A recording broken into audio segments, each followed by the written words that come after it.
On va y aller rapidement, hein, parce que je sais qu'il fait chaud, j'ai chaud comme vous. Donc, je cite juste un texte pour ce foyer. On les marie devant le Seigneur. Il y a un texte qui concerne le couple, Éphésiens chapitre 5, et le verset 23, hein, qui parle de l'amour, de l'unité du couple. Ce texte, je le expliquerai, puisque Aaron, aujourd'hui, c'est un membre de l'église de Rikatou, de Géant, et il s'ajoute avec lui aujourd'hui Kaïlis, que Dieu la sauve et que devienne une perle précieuse dans le corps de Christ qui est l'église. Donc voilà, je remercie donc José, je remercie Golvin, Marlon qui ont eu la gentillesse de me laisser la place pour pouvoir apporter le conseil de la parole de Dieu. Hébreux 13 et le verset 4 dira que le mariage soit honoré de tous.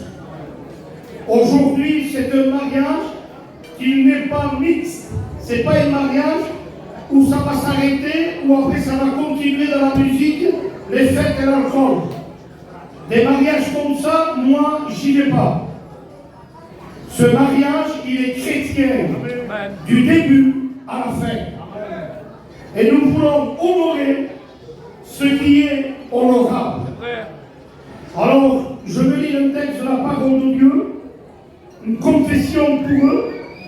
Le texte sera, le temps me manquerait pour parler d'Adam et Ève, comment Dieu a créé le couple. Mais je prends les psaumes 128, sinon on aura les lunettes, 128, Cantique des degrés. Ça c'est pour Aaron et Kaïlis. Heureux tout homme qui craint l'Éternel et qui marche dans ses voies. Tu jouis alors du travail de tes mains. Que Dieu le bénisse. Tu es heureux et tu prospères.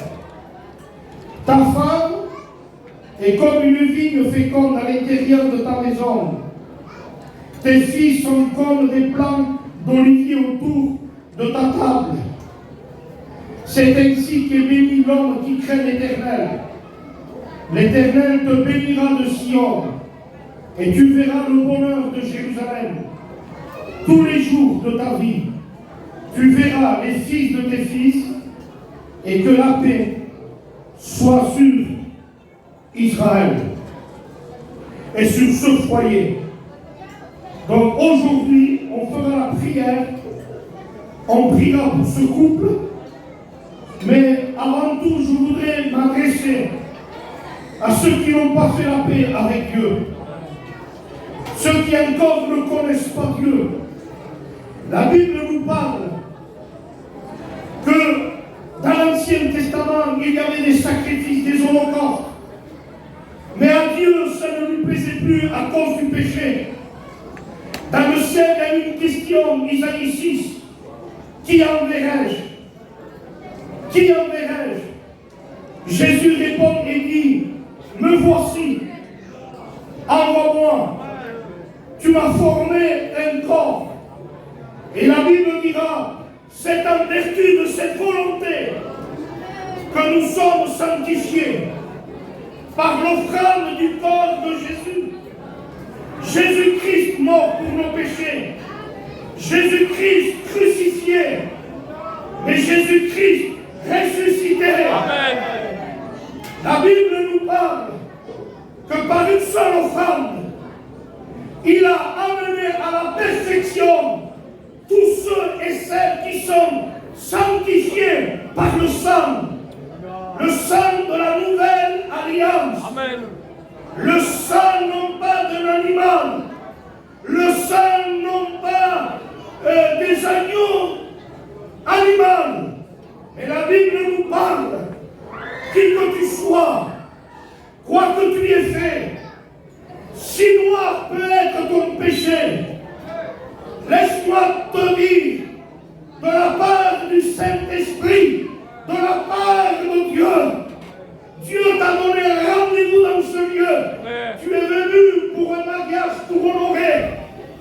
laisse-moi te dire que là-haut, il y a le Dieu très haut, le Père de toute consolation, le Père et le Prince de la paix.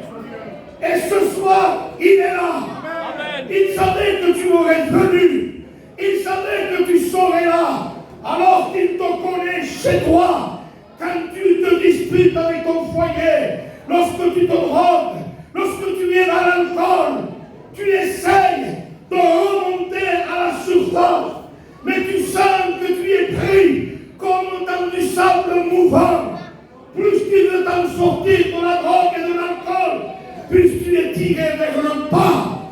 Quand on est esclave de la cigarette, esclave de l'alcool, esclave de la drogue, l'homme ne peut pas s'en sortir. Laisse-moi te dire, la religion ne peut rien faire. La loi ne peut rien faire. Du yoga ne peut rien faire. Je connais quelqu'un qui s'appelle Jésus-Christ, le Fils du Dieu vivant. La Bible dit, c'est par l'offrande du corps de Christ à la croix crucifié. Un homme de 33 ans, il a été crucifié. Et laisse-moi te dire en face, toxicomane, drogué, malheureux, toi qui n'en peux plus, qui as le foyer brisé, que tu prends des examens, des exomules, que tu veux mettre fin à tes jours, fin à ta vie. Je proclame l'évangile de gloire. Amen. Je confesse l'évangile de Christ, l'évangile du sang. Il y a quelqu'un qui peut te délivrer de l'alcool, qui peut te délivrer de la drogue, qui peut te délivrer des liens. Il est plus fort que le marabout, que le médium, que la sorcellerie. Il a vaincu le tombeau. Il est mort. Il a dépouillé les dominations. Il a dépouillé les autorités. Il les a cloués à la croix. Alléluia. Je ne prêche pas une loi. Je ne prêche pas un homme. Je ne prêche pas des devoirs. Je ne te dis pas fume-moi. Je ne te dis pas une morale. Mais je te prêche Christ mort. Christ ressuscité. Ton foyer peut changer. Ta vie peut changer. La malédiction peut partir de chez toi. Et je citerai Isaïe 53 qui a cru à la bonne nouvelle. Il s'est élevé comme une faible plante. Il n'avait ni beauté, ni éclat pour attirer nos regards. Cependant, son aspect n'avait rien pour nous plaire. Mais il a été brisé. Il a été frappé. Il a été anéanti à cause de ton péché. Mais il est impossible que les liens de la mort le retiennent. Parce qu'il était saint. Parce qu'il n'a jamais péché. Alors le troisième jour, Christ est ressuscité. Et ce soir, je te dis, qui a cru? Qui croit? Je sens plus la chaleur. Je sens la clim spirituelle. Je sens l'onction de Dieu. Je sens la force de Dieu. Il n'y a aucun démon, aucun péché qui résiste devant la mort, devant la résurrection.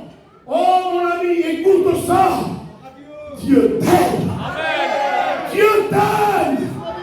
Il ne veut pas que tu sois esclave de l'alcool. Il ne veut pas que tu te drogues. Mais ce qu'il veut, il veut faire de toi une personne royale, droite, juste, sainte. Et cela, il te l'offre. Il te l'offre. Alléluia. Dieu est bon. Dieu est bon. Oh, écoute-moi bien, tu vas bien manger, ne pars pas. Remplis bien ton estomac.